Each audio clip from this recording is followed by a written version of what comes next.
Hello, everybody. I'm Monica McAfee. I am the Chief Marketing and Innovation Officer at John Knox Village, and I think I've had the pleasure of meeting all of you.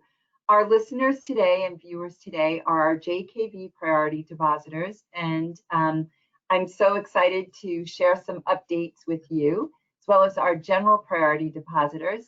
This is a new format for us. We're going to be featuring some of the exciting updates for WestLake and also our wonderful chef, Mark. We'll start off just by this intro slide. If you look at where it says welcome, this is a new and updated rendering from our friends, the landscape architects, EDSA, and Perkins Eastman. So it's becoming more real. We'll go through today's agenda. Of course, we did our welcome. I'm going to chat a little bit about the lifestyle at JKV, life enrichment, fitness, community partners. We're going to enjoy a fabulous presentation by Chef Mark, brought to you today by one of our new team members, Thomas Rodriguez, our video specialist here. We're going to do the cooking demo. I'm going to give you a brief update on the expansion and kind of an overview on where we are with dining for the upcoming WestLake expansion. And then we'll go over the just general information about the apartments, the fees, and then what we're doing looking forward. So let's get started.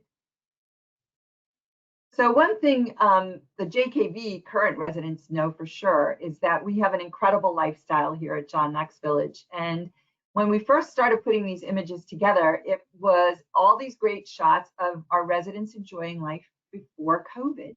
And the reality is we are in the thick of it right now, and we are doing everything we can to kind of assess and overcome. And you can see based on these pictures that we're taking safety precautions with mask wearing, we're doing screening at our front gates, we're doing testing on campus, and we're still enjoying being with one another, of course, physically distanced. So our lifestyle, although different, is still engaging. These are a few things what we've done to kind of give you an overview. If you look at what we've been doing in life enrichment and fitness and community partners and how we've adapted. And I think this is really critical. I speak to a lot of my colleagues. Each day I end up speaking with someone who's in the industry, and we're all kind of working through this together. And one thing that we've had great success with is working with our life enrichment team by creating opportunities online and through Zoom meetings, and also connecting through TED Talks, lifelong learning, and our virtual classes. Fitness, I can't believe what that team has done. They've been amazing, just like the life enrichment team. We've had to limit our classes, again, taking temperatures, making sure people are healthy and well before even entering the space, and then adapting to some classes outdoors. A little challenging right now with the terrible heat in Florida, as well as the rain. But again, we're still adapting on that as well. Community partners. We've been doing some movie screenings and also Zoom classes with professors with NSU. We are limiting the size of those opportunities, again, no more than 10 people. We had at one point when things were not quite as critical as they are right now, we had very, very small gatherings of a total of 40 people, with people spread out, with temperatures being taken. And I hope as this subsides a little bit that we'll be able to go back to that soon. But you can see we've not let this stop us in any way in dealing with life enrichment, fitness, and community partners. So next, I get to share with you a little bit about Chef Mark. He has just been such a tremendous asset to this community, and we've both been here about the same time. He works under the direction of our dining services director, Joe Mallon, works closely, of course, with Suzanne Russell in catering. But Chef Mark comes to us after training at Johnson & Wales, has had many positions in very high-end, upscale, as well as casual eateries and dining venues. And I hope you enjoy his wonderful presentation. So more with Chef Mark right now.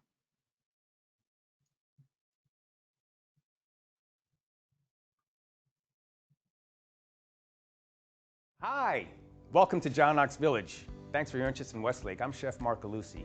Today we're going to be preparing two delicious hors d'oeuvres. One's going to be paired up with a Pinot Grigio, the other one with a Cabernet Sauvignon. Let's get started. The first dish we're going to be making today is the olive tapenade. Now, tapenade is a Provençal name for a dish consisting of finely chopped or pureed olives. The name comes from the Provençal word for capers, which is titpanas. It's a popular dish in the south of France, usually eaten as an hors d'oeuvre spread on bread, sometimes used to stuff poultry as a main course. And what goes into the olive tapenade, of course, a variety of olives. We have Kalamata olives, Spanish olives, black olives, sun-dried tomatoes, some capers, fresh garlic, anchovy fillets, some fresh thyme, some curly parsley, some oregano, extra virgin olive oil, and some fresh basil. Now that we have all of our ingredients together, let's get them all in the Cuisinart. Black olives, in. Kalamata olives, in. Spanish olives. Sun-dried tomatoes. 2 cloves of garlic. Our 2 anchovy fillets. Our oregano. Our thyme. Our capers. Basil. And our parsley. A little bit of olive oil. And we're ready to pulse. You want to pulse it a couple times. You want it to be coarse, not too fine, not too lumpy. There we are. That's what I'm looking for. Looks great. Oh yeah, that smells popping. That's gonna go great with the Cabernet. And now our next dish is our summer bruschetta with strawberries. Bruschetta is an Italian antipasto that's usually served on bread that's been rubbed with garlic and topped with extra virgin olive oil. I've seen varieties with meats, vegetables, beans, but the most popular is with tomatoes and basil. It's a really simple dish. All we're gonna put in our summer bruschetta today is some tomato, some fresh basil, some garlic, some beautiful fresh strawberries, some white balsamic vinegar, black pepper, some kosher salt, and some extra virgin olive oil. So we're gonna start with our tomato. First thing we wanna do is get nice slices, about 1/4 of an inch. Let the knife do the work. So we have our nice even slices, and now we wanna make our matchsticks. So we wanna make these about the same thickness as you slice the tomato. And then we go for the cube, about 1/4 of an inch, nice square cubes. There we are.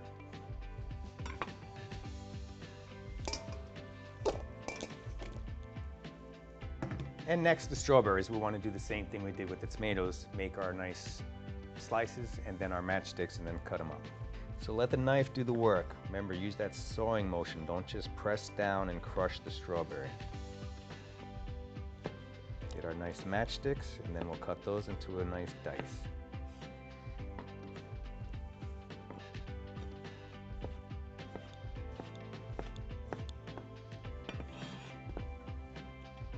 Next is the garlic. We want to simply crush it a little bit, and then we'll just start chopping it up.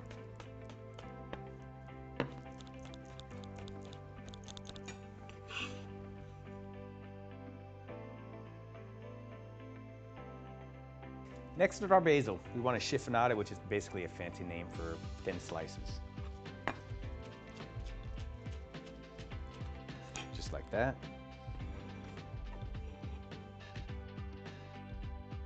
So now we want to season it up with a tiny bit of kosher salt. That'll bring out the flavors. A little bit of coarse ground black pepper. I'm using white balsamic vinegar and extra virgin olive oil. So now we got everything in the bowl. We just want to bring them all together and mix it up a little bit.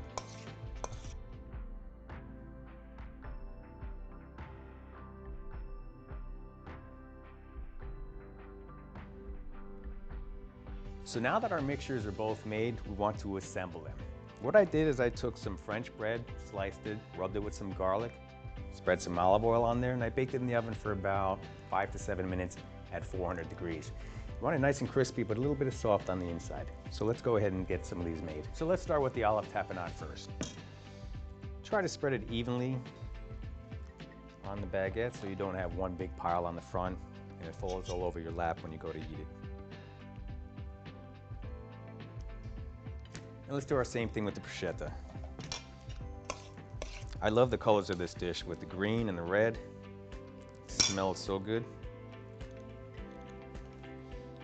Nice summer snack in a hot afternoon. sitting by the pool.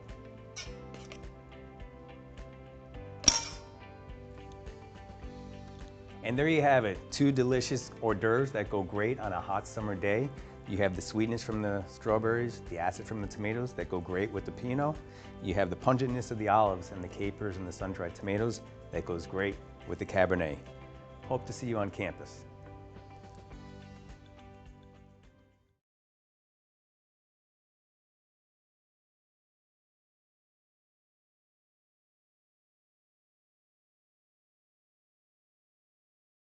Hi, everybody. Oh my gosh, that looks so delicious. I can tell you that I have definitely tried the tamponade. It's fabulous. I have not had the summer-inspired bruschetta, but it looked incredible. And I asked Thomas while he was shooting that if he was able to get a taste, and he said he was. So that's something that I think so wonderful about John Knox Village. I'm sure all of you are craving some of that really delicious food. So we have lots to look forward to as soon as we get through this. And Chef Mark's going to continue to join us on our adventure, our culinary adventure, as we look at opportunities for dining at John Knox Village. So let me give you a couple of updates on where we are with the Welcome and Innovation Center. In the past, you've noticed we've looked at images that were renderings from EDSA, the landscape architect, as well as Perkins Eastman. These are some actual photos of the progress that we're making in the building. And we actually thought we would be moving in this Friday, and unfortunately there was a glitch with the carpet. So we will not be moving in until Friday, August 14th, if all goes well. And we will look forward to hosting intimate groups there of less than 10 people, so you all can get a feel for what we're doing with the Welcome and Innovation Center, and again, hosting meetings and group gatherings there for the residents as well as the design center, where you'll be able to pick out your finishes for your new home. So we're very excited about that. Next, we're going to move on to the aquatic complex. And I can tell you that I go to many meetings in CT 210, and I know some of you do as well. And you have seen the progress that we're making for the aquatic complex. It's really remarkable. They're working closely now on the resort pool, which has these beautiful curves, and they're definitely making progress on the dining that will be in there as well. So since today's focus was on dining, I wanted to remind you all about some of our venues currently on campus. We have the Palm Bistro, and unfortunately, with where we are with COVID and the restrictions through the governor's mandate, we're not able to access the Palm Bistro. But for our residents, and for some of you priority depositors, you may have eaten there, and you know that's kind of a light, casual fare, focus on salads and sandwiches, and then in the evening, there's more of a little bit of an upscale menu there. So I know everyone's anxious to get back there, and most importantly, the residents and elders who are living in the Woodlands. I'm sure they're missing that along with their families, good food and family. So we have things to look forward to. Next, we're going to take a look at the venues that are adjacent to the aquatic complex. You know, for a while, we've been talking about the dining areas being the Tropics Grill, and that was really a placeholder for a name. And this past week, we, along with some of the members of the marketing team, as well as some members of our resident board and the team of professionals with Mythic Advertising, went through this, they call it a positioning experience and design session. So we've been toying with all the names. So the next big announcement with you all will be the names of some of these venues. But I can tell you that one area will be called Stryker's Poolside Sports Pub. So Jerry Stryker will be making his contribution to the foundation in that area, and that will be a really wonderful casual place to gather. We'll have a grill there, and then on specific nights during the each week, there'll be programming in that area. There'll be televisions for watching various sporting events. Hopefully we'll get back to that soon too. This country has just gone through quite a metamorphosis, so maybe watching on TV will be a good way to go for a little while. So good things happening there, and that restaurant there will be really focused on healthy fare, light fare, and it's some seafood. So we're really excited about that venue. Joe's really emphatic, along with working with Chef Mark, on really having a diverse menu in each diverse location. So next, we will have a bakery, bistro, and wine bar. And that sounds like quite a bit, doesn't it? But if you look over in the top left-hand corner of your screen, You'll notice the little bar area with some people there. It's adjacent to a lobby area in the amenity space of the first floor of the View building. This space is open and welcome to everyone on campus. So it's going to be a great spot to grab a croissant, a cup of tea, a cup of coffee, a cafe au lait. And then in the evening, we'll have music on certain evenings, as well as the opportunity to enjoy some wine and some light fare. So we're very excited about that. Next, we're going to scoot over to the pavilion area, and construction in that area more than likely is going to begin in October of this year, and the pavilion will host 2 restaurants, a bar, and the pavilion gallery area, which it will be just outside of the actual theater. So if you look at the top left-hand corner of your screen, you'll see a view from the kind of the promenade area just outside of the amenity space on the first floor of the View, looking over towards the pavilion, where you'll notice diners and umbrellas. Then you'll see the entrance, that doorway there, the glass entrance, into what is going to be the pavilion entrance for the theater. The gallery space is really going to function as another meeting and venue for us to do salon-inspired events, to do pre-event functions, as well as other small meetings and gathering spaces, depending on what's going on there. But we wanted you to get a feel for the height of the ceilings and the opportunity to display art in those spaces, as well as entertain.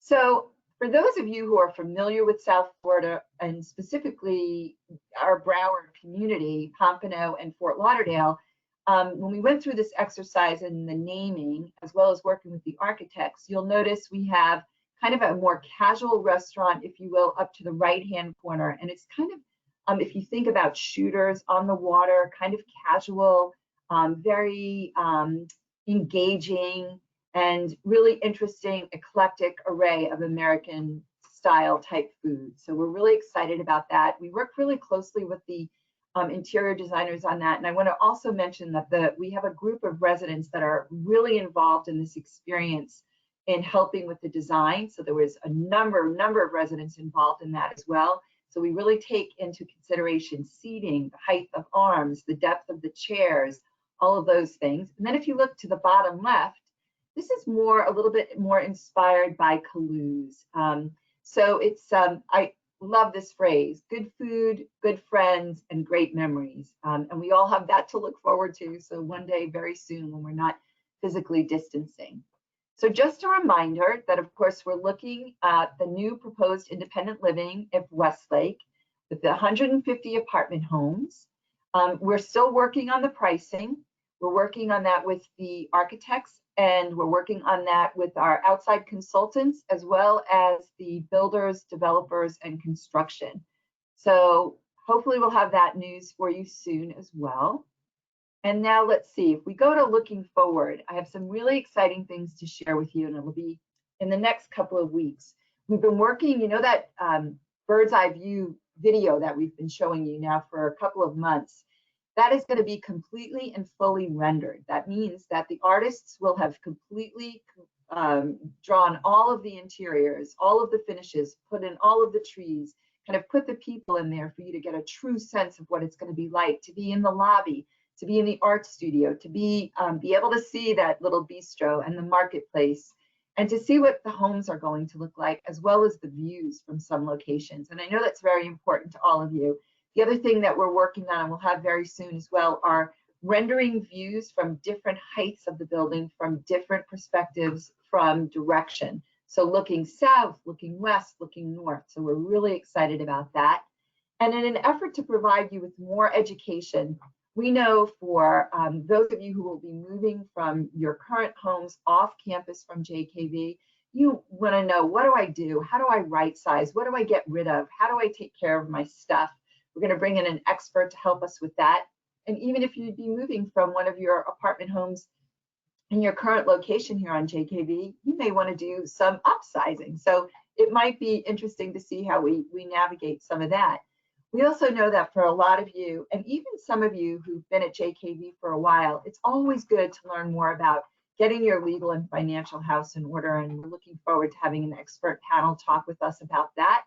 as well as, of course, the virtual tour and walking through where possibility plays at John Knox Village. So we have a lot to look forward to. So here's the highlight of today. And we've been trying to do this for a couple of years. So I'm really proud of both the culinary team and the marketing team. We have our own very own private label wines to share with you. And for those of you who have participated, you'll be receiving your bottle in the next couple of days. Suzanne Russell, our catering manager, has worked with Windsor Vineyards in California. So we have a beautiful Pinot Grigio and a Cabernet Sauvignon. And I can tell you, we did open a bottle of the Pinot Grigio, and it is absolutely lovely, and it's perfect in this hot summer weather. So now what we're going to do is some questions, and I want to remind you about how to do that. So if you have any questions during the presentation, now you can ask us. There's a control panel on the side of your screen, and you can pop in some questions, and I will do my very best to answer them for you. I also just want to share with you all, it's been really fun to get feedback from you as we do these, and it's just a totally different format for us, and we all miss the personal interaction. So bear with us as we answer questions through video here. And if you have any other questions, again, reach out to 954-783-4040, or be sure to just post some questions. Let's see if we have any. Okay, like I have a couple right here. You know, what is the timeline for the next deposit? Just to reiterate, we've extended that a little bit. So we're doing the $100 deposits from now until the end of March of 2021. And then we will be going to the 10% deposit phase in April of 2021 through January of 2022. And that may progress. We're hoping that's going to go much sooner. We're really looking forward to that. Let's see. I mentioned that the pavilion construction, we hope and anticipate that will begin in October. We're already seeing more progress here at JKV. We happen to have our offices right here until we move into the Welcome and Innovation Center in the professional building. So we're getting ready to do some construction there. And that's really all that I have for questions. We'll give you all a couple more minutes in case you have a couple of others. All righty, we're going to just make this a wrap then. Thank you so much for joining us. We're just delighted you could be with us. There's many things happening at John Knox Village, and we're delighted that you could share this time with us. Take care, be well, and stay safe. Chat soon.